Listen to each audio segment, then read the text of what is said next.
하나님께서는 처음 사람 아담과 하와를 기쁨의 에덴 동산에서 살도록 하셨습니다. 하지만 불행하게도 아담과 하와의 에덴에서의 삶은 그리 오래가지 못했습니다. 그들은 에덴에서 쫓겨났습니다. 하나님과의 약속을 어겼기 때문입니다.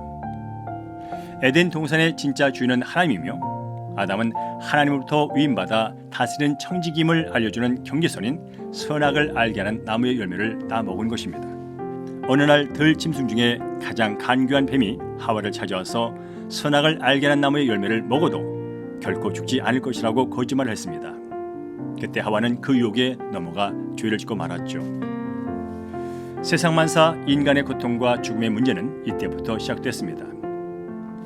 그렇다면 아담과 하와가 선악을 알게 하는 나무의 열매를 먹은 것이 왜 그렇게도 큰 문제가 되는 것일까요? 첫째로 하나님을 거부한 반역이기 때문입니다. 하나님과의 약속을 어긴 것은 바로 하나님의 권위와 통치를 거부한 것입니다. 이 결과 아담과 하와는 하나님과 같이 된 것이 아니라 도리어 사탄의 다스림 아래로 넘어가 사탄의 종이 되고 말았습니다. 하나님을 거부하고 스스로 하나님과 같이 되어 하나님 노릇을 하겠다는 그 교만이 죄입니다.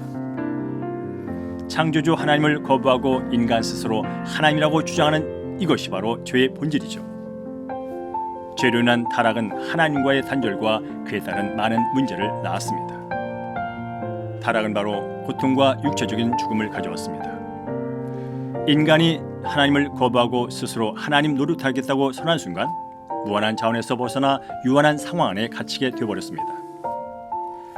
제한된 시간 안에 갇혀 늙고 병들고 죽는 상황을 맞이했고 지혜와 능력이 부족해서 늘 두렵고 불안해하며 문제 속에 허덕이며 삽니다. 사랑도 부족해서 늘 갈등하며 살아갔지요. 경제적으로도 유한한 자원 안에서 살아가기에 나면서부터 죽을 때까지 적자 생존의 경쟁 사회에서 수고와 고통을 벗어나지 못한 채 살다가 죽습니다.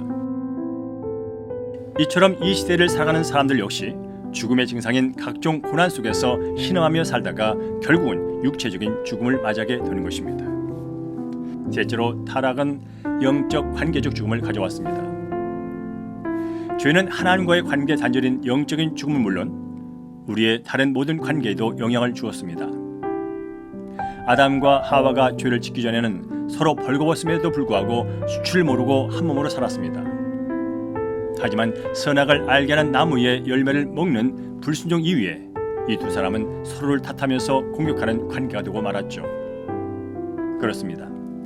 아담의 후손인 우리들도 어떤 일에 대하여 다른 사람에게 책임을 전가하면서 분노하고 원망합니다. 어떤 사람은 자신을 원망하거나 자책 자학하면서 어떤 선한 행실을 통해 죄의 값을 치려고 노력합니다. 네 번째, 타락의 결과로 심판과 영원한 죽음을 맞이하게 됐습니다. 하나님과 단절은 육체적인 죽음으로 모든 것이 끝나는 것이 아니라 영원한 죽음이 또 기다리고 있다는 것입니다. 영원한 죽음은 말 그대로 하나님과의 관계를 회복하지 못한 채로 심판받아 영원한 지옥의 불못에서 고통 가운데 영원히 살아가는 것입니다. 그렇다면 인류는 죄와 사망의 권세 아래 살다가 결국 지옥의 불못으로 다 떨어지고 마는 것일까요? 우리에게 구원은 불가능한 일입니까? 구원은 죄의 결과로 나타난 모든 죽음의 권세로부터 벗어나고 해방되는 것입니다. 구원은 하나님과 깨진 관계를 회복하고 하나님과 영원히 함께하는 은혜를 말합니다. 다음 이야기는 고난과 죽음 그리고 세상을 새롭게 할 구원의 소식과 희망의 이야기를 전해드리도록 하겠습니다.